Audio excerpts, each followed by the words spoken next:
Hey everyone, it's Peter Kerr from Daydream Nation, the rock channel that covers all things rock.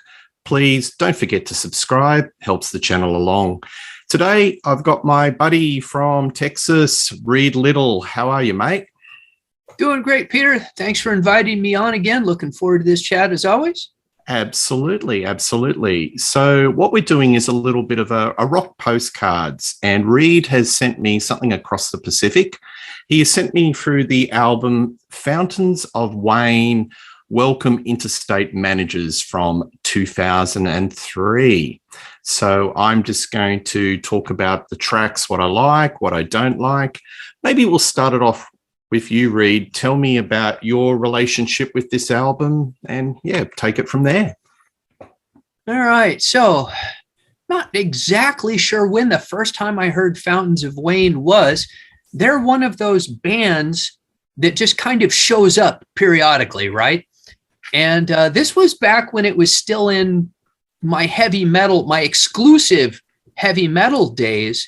And yet there's just something about Fountains of Wayne that they write the catchiest songs ever. Not always. I mean, not, because they had two main songwriters in the band with very different styles. But some of their songs are just so incredibly catchy. And I think Radiation Vibe off of their first album was the first thing I heard, or it might have been from the movie That Thing You Do. They wrote the jingle to That Thing You Do, or maybe it was just Adam. One of the two songwriters wrote that. But, and then the next one was called Red Dragon Tattoo, which is on Euphoria Parkway.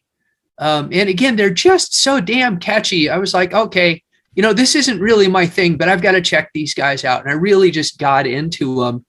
And once, this is kind of funny, I was on work detail in Washington, D.C., and just walking down the National Mall, and there's this giant crowd. And I'm like, hey, I wonder what's going on. And it was some sort of street festival. And at the end of it, they have a rock concert, and Fountains of Wayne just happens to be playing. So I just walked up and saw Fountains of Wayne play for free. And then They Might Be Giants was actually the headlining act. But how were they? They were fantastic. I thought it was really funny. Good. They are not the world's greatest musicians, but they do their own songs really well. They sing well. Yeah. One thing I thought was really funny was they had just recorded a cover of Blue Oyster Cult's Don't Fear the Reaper. Right. And they were complaining about, it was the hardest thing we've ever done. It took us so long to get that song down. So that was pretty funny. But I mean, just out of the blue to walk into a free concert, I thought was pretty interesting. And they were fun. After Welcome Interstate Managers, I actually was not as much into it. They had another album called Traffic and Weather, and I think they made one or two after that, but the bloom was kind of off the rose after Welcome Interstate Managers for whatever reason. And I think we should tell our viewers the trigger point for this episode was we planned this a long time ago, and I think it was the tragic news was the main songwriter, Adam Schlesinger, I think that's how you pronounce his name. Schlesinger. Basically, he passed away due to COVID-related illness. So, and I think that was the trigger point. Hey, why don't we do an episode on Fountains of Wayne? I hadn't heard about him. And Welcome Interstate Managers was the album. So maybe I'll get stuck into my impressions of Fountains of Wayne and the album. Sure. So it's a sprawling album, 16 songs, which is in the age of the CD. We've spoken about that previously. Right. Sonically, the first thing that sort of grabbed me was I thought that they were very much in that Weezer sound wheelhouse.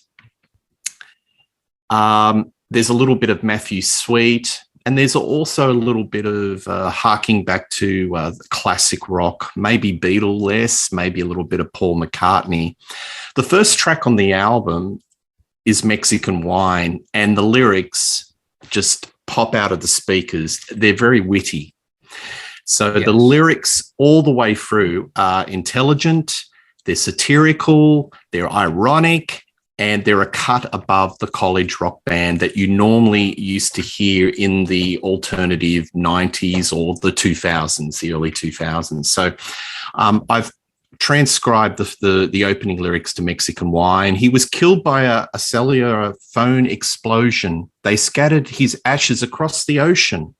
The water was used to make baby lotion. The wheels of promotion were set into motion. And I thought, okay, that sets the template for this sort of album.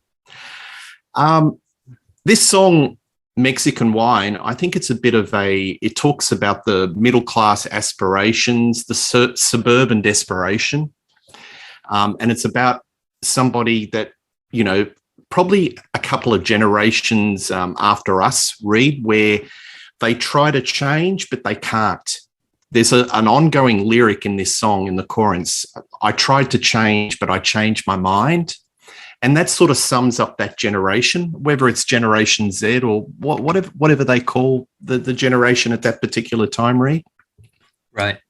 But what I like about this lyric is chorus, which is like, she'll be right, life goes on. Yeah, it's sort of an interesting sort of contrast between, you know, some really perverse tragedies in the song and counterpointing with a chorus of, I tried to change, but I changed my mind. It's sort of like the songwriter's going, shrug. What do you think of Mexican Wine as an opening track? Well, I think it's Fountains of Wayne in a bottle, right? It's catchy. They're big into doggerel poetry. I think they do put a lot of effort into their lyrics, but you know, it's just these real facile rhymes. I'm still not really sure what the concept of Mexican wine is. All right. So the phrase Mexican wine, as far as I know, doesn't mean anything. There's no cultural resonance with that in the US. I mean, Mexico is not known for its wine. You know, Argentina and places in South America are known for its wine. You have wines in California, but so I don't really know where they came up with that, other than the fact that it meets the rhyming scheme that they needed. It has the correct number of syllables and it sounds good. It sounds good, doesn't it?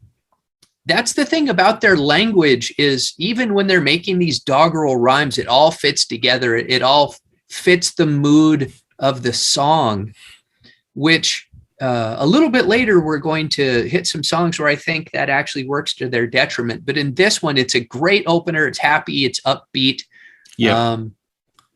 But it's a little Trojan horse, isn't it? Because even all through the album, and when we get deeper into it, there's a lot of sunny power pop melodies, but the lyrics have a little bit of a bite to it, a little bit darker.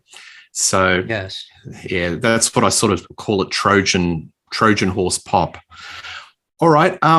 Going into the second album, and I'm not going to cover every single song, but I'll just cover the songs that sort of stuck out to me. Bright Future in Sales, which is within the theme of the album, and it's a satire again on middle class aspirations to be in sales, and it tells the story of this person who doesn't really enjoy his work. He's a little bit insecure. There's pressures and deadlines, and he sort of succumbs to maybe a little bit of alcoholism. That's another theme in this album, Reed. There's a lot of drinking references. So I don't know what was going on in the band, but there's a lot of references to people that when they have a coping mechanism and they're trying to deal with what's happening in their world, they hit the bottle, whether it's a relationship or through their job. And that actually pervades all of their albums. They do a lot of songs about people who drink too much. Right. That's interesting. Do you have any other context with that other than, knowing about the band? Or when I saw them in concert, they were doing a song off of a different album that was about drinking too much. And they say, us, we have to do songs about people who drink too much. So, I mean, it's a conscious decision on their part, I think. Yeah. Maybe it's just low-hanging fruit for doing that kind of suburban angst. Yeah. Well, there's about 3 or 4 songs in this album that definitely go down that path. Anyway, bright future in sales. So that's another sort of sort of sums up the whole template of the album. Very satirical. I think we've got to go to the Monolith song, the breakout hit, and it was actually a hit in Australia, but I can't really recall hearing it on the radio. And I'm talking about Stacy's mum. So, first thing when you listen to this sonically, it's again in that Weezer sort of wheelhouse, and a few other bands like Wheatus. It's a bit of a play on The Graduate, younger guy yearning for the older woman. It's catchy. It went to number 21 in the US, top 20 in Australia. The background to this song was the songwriter had Rick Springfield in mind. So I think he was thinking of Jesse's Girl and thinking a few of those Rick Springfield. So that's what he was trying to capture, that sort of sound. Also, he had the Cars in mind when he was putting this song together. So I can see that. It's got a lot of that new wave Cars feel to this song. What do you think of Stacy's mum? So I think it is both a good song and it was a terrible mistake.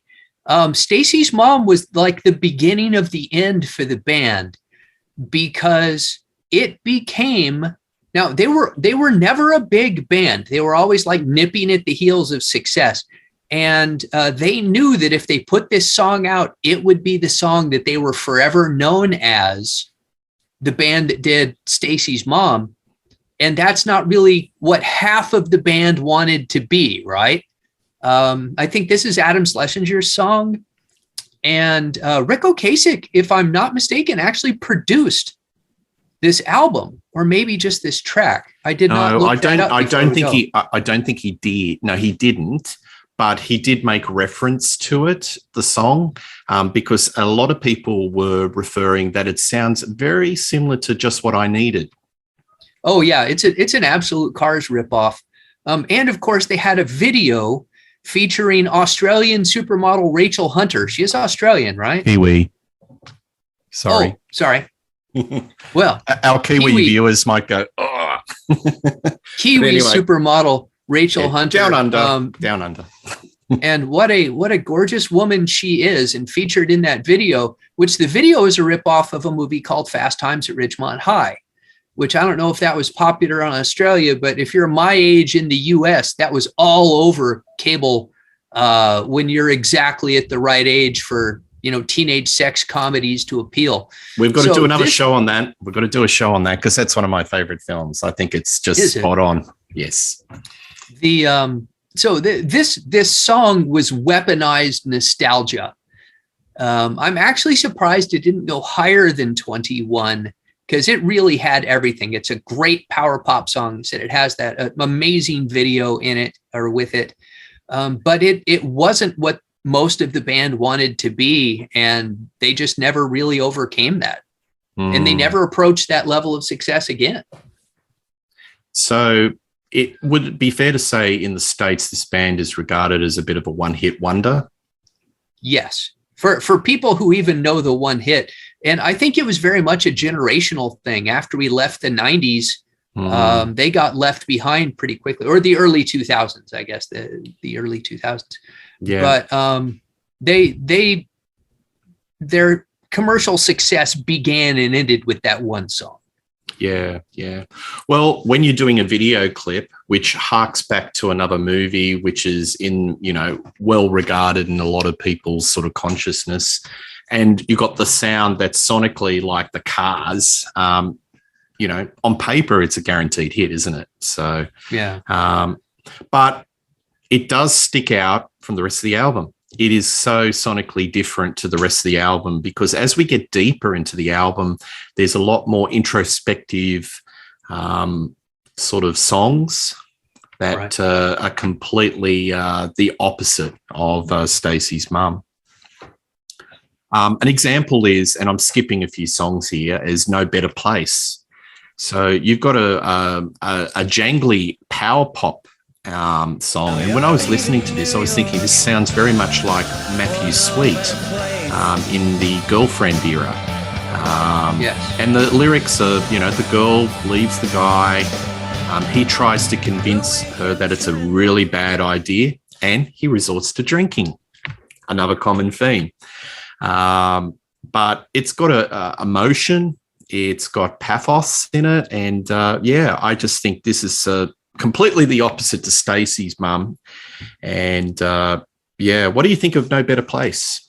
Oh, fantastic song. Their other common theme, people who cope with drinking in New York City are their two biggest themes. And this song combines both of those, right? Because the actual lyric is, now she's leaving New York for no better place. Again, this desire to escape yourself, but wherever you go, there you are, as the wise man once said. So it's a wonderful song. And I think that they do those introspective songs even better than just the straight up power pop songs. Yes. And another thing is they do wonderful harmonies. There's some delicious harmony lines throughout this album. It's a bit of a head scratch that after Stacy's mum, none of these seem to get commercial traction, and they should have. I'll jump to my favorite song on the album, and that's All Kinds of Time. This is a wonderful song.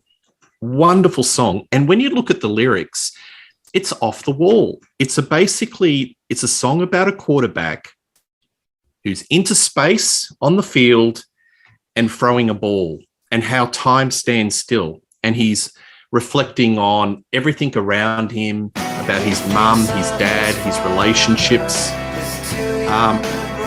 Some people sort of say sonically it's very similar to Yellow by Coldplay, but I think it's a sort of a standalone song. It's high energy. It's wonderful. And it's been in a few shows. I believe it's been in Scrubs and The OC. So what I've read about this album, this was the second song after Stacy's mum that had a little bit of airplay and commercial traction. What do you think of All Kinds of Time? Wonderful song. It's so, like you said, it's so weird because it's the concept is about 5 seconds in a football game. American football for our European friends, not soccer. And being from New York and heavy drinkers, the guys are also big sports fans, right? So on the one hand, it's completely superficial. And on the other hand, it's totally wonderful. It's kind of a snow globe, right? It's like it captures this moment in a snow globe. I don't know of many artists that ever pull that off or even attempt to pull that off. And the fact that they could do it with such superficial seeming material is pure artistry. Yeah, it is. I think it's my pick of the songs on the album. I think that's kind of close to a genius song. I think it's perfect. I haven't heard any of their other albums, but are any of their material as strong as that, or is that probably right at the top? It's right at the top. Their other albums, Utopia Parkway, and I think the first one is just called Fountains of Wayne, they're a bit of a mixed bag. They have some great songs and they have some lesser material. Yeah. And again, some of that comes because they have two primary songwriters that are writing very different styles of song. But it's when that they work it's like the Beatles, right? You know, Lennon and McCartney were very different. Their best material was when they worked together. Yeah. And you get that same sort of effect here. Yep. Yeah. No, folks, just for that song alone, it's worth purchasing the album, All Kinds of Time. It is really, really wonderful. And I haven't seen the film clip, but is there a film clip, Reed? I just could imagine, is it a slow motion where they have the quarterback and he's going like this and a montage of all these different things around him? As I said, I haven't seen the film clip, but it's the film clip in my head. Right. It's very cinematic, very easy to picture, especially I picture like rain coming down at the same time, right? It can't be a clear field, the spotlight on this guy. Yeah.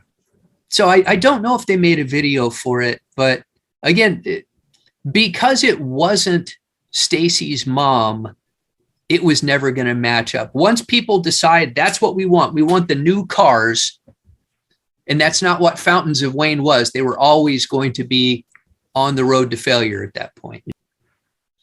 Next song, Little Red Light. I like this. It's like power punk. They're really speeding it up. It's high energy, bit of power pop. Again, it's about a guy. He's getting over a relationship, and what happens? Goes to the bottle. Common theme. All the way through. Hey, Julie. Now, here's the lyrics on this one. So this sums up another common theme about being in a dead-end job, working for the man, and generally just not enjoying yourself. Working for a mean little man with a clip-on a tie and a rub-on tan. He got me running around the office like a dog around a track. But when I got back home, you're always there to rub my back. That's artistry. Yeah. By the way, the phrase "a bright future in sales," that's like an insult, right? That's if you've got somebody who wants to be a businessman and they've got no real future as a businessman, you tell them you've got a bright future in sales. So that's a veiled insult as part of that song. No comment. All right, moving along. Haley's Waitress. Paul McCartnney. Yeah. You have to think that one's based on a real story, right? And just an entire song about not being able to get a refill in your coffee. And yet who doesn't relate to that story? And two, if you wonder the woman who that's about, does she know and how does she feel about it? Well, the genius to this song, it makes the trivial seem like the major. It's just so he turns it into something that is just amplified 100,000 times. I love it. It turns into a little bit of a torch song. It's like Burt Bacharach. So, yes. So these guys have got a very wide musical palette. So it's not just the Cars. It just goes back to classic rock and the late 60s and the early 70s. Fire Island. I wrote down John Lennon. So you've gone from one Beatle to the other. I'm skipping songs here. Sure. Again, a social observation about drinking teenagers playing up with their parents who were on Fire Island. What do you think of this song? Yeah, it's not one of my favorites. Perhaps it's a little too New York centric. Fire Island's a real place. Yep. I've never been there, so I don't really have a lot of concept of it. But I mean, it's okay, but it doesn't really grab me. I don't think that it is more straight commentary and less wordplay, right? So I don't think it hits the main strengths of the band. But it's not bad. I mean, I don't skip it when I'm listening to it, but it doesn't hook me the way that some of the other songs do. Do you think 16 tracks is probably a bit too much? Do you think they could have trimmed something and it would have been even tighter? I'm a big believer in the 12-track CD or 10. I'm a 10 guy. I like to give them the extra 2 so that they can go, because I like it when bands experiment, right? Yeah. So give them 2 tracks to experiment, but then give me your 10 best songs, and we'll call that an album. Yeah, look, I'm a 10 man. So, but look, at a pinch, I could probably just nudge it to 12, but 16, that's a big listen. And this is a sprawling album. There's a lot to cover. Bought for a Song. So this is lyrically, it's a little bit more routine. It's about it's life on the tour, life on the road, a little bit satirical about how bands get exploited. Now, I wrote down the melody is very similar to an ELO song, and I couldn't put my finger on it. What do you think of this song? You know what? I have literally no recollection of the song you're talking about. I'm looking at my track listing here. Bought for a Song. Yeah, son of a gun. Well, clearly it didn't make much of an impression on me. That's all right. I can tell you that having seen them live they said that they all worked day jobs. None of them were making any money off of being in Fountains of Wayne. They were playing lower tier equipment, and they probably knew what they were talking about when they wrote lyrics about being exploited by the music industry. The next track I'm going to talk about is a little bit in your wheelhouse. Super Collider. I wrote this as a bit of a tribute or perhaps a parody of Oasis. What's your take on this one? Yeah, I mean, I don't know that I would put it in the realms of parody necessarily. So much of their music, it's not funny, right? But it is humorous. And so intellectually, you can sort of see, oh, it's funny without going, ha ha, like. Right. It's not meant to make you laugh. Just maybe think about it a little bit. And yeah, I could see that it's a statement on, an Oasis style rock. But it's still a solid song. Yeah. And then we have the finale, which is Yours and Mine. And a lot of people sort of criticize this as a little bit of a sort of a fizzer at the end. I like it. I think it's a little bit of a palate cleanser sonically. It's a quiet acoustic finish to the end of the album, and it's about the the settling of a relationship, which is a little bit dark. Divvying up the assets. What do you think of this as an album closer? Do you think is a righteous way to end this quite wonderful album? Well, there's really two ways to finish an album, right? Or two great ways. If you're doing a hard rock album, I like an up-tempo, leave you energized kind of song. But if you're doing an introspective album, then yeah, man, turn down the lights, let people down gently at the end. Although, like you say, every song they have about relationships, with the exception of Hey Julie, which is a remarkably upbeat song for Fountains of Wayne. There's not a negative aspect in that song. All of the other relationships they talk about are on the rocks. Yeah, doused in alcohol and a lot of pathos. So I could maybe do with a little less negative mood right at the end of the album, but I don't mind the slower, quieter end to this type of album. Yeah. Well, thank you, Reed. I really enjoyed this. I've heard of Fountains of Wayne, but I've never explored it. And this is a very rich and rewarding experience. To me, more lyrically than sonically. I thought that the lyric of all the way through are quite witty and deep, and definitely a cut above the average alternative rock band of that particular era. So I do recommend it. But I'd say the songs, the three key songs that I like, just for our viewers, if you want to go down this path and pick this album, Mexican Wine, All Kinds of Time, which I think is just outstanding. And, Stacy's Mum. I know it's a little bit of a hit and it's a bit conventional, but I like that song as well. What about you? You got three off the bat that you... Well, I have to include Mexican Wine just because, again, if you had to encapsulate the Fountains of Wayne experience in a single song, that is a much better representative of their music than Stacy's Mom ever will be. But then after that, I really like No Better Place and I like Haley's Waitress. That song, especially when they get, it's been so long, it's just a great lyric. Darling, don't you know we miss you when you're gone? It's like it uses all the sarcasm in the world to be nice to this waitress that is not filling their coffee. I mean, again, it sounds trite, but it's such a wonderful song. And that's where the artistry of the band comes in. Cool.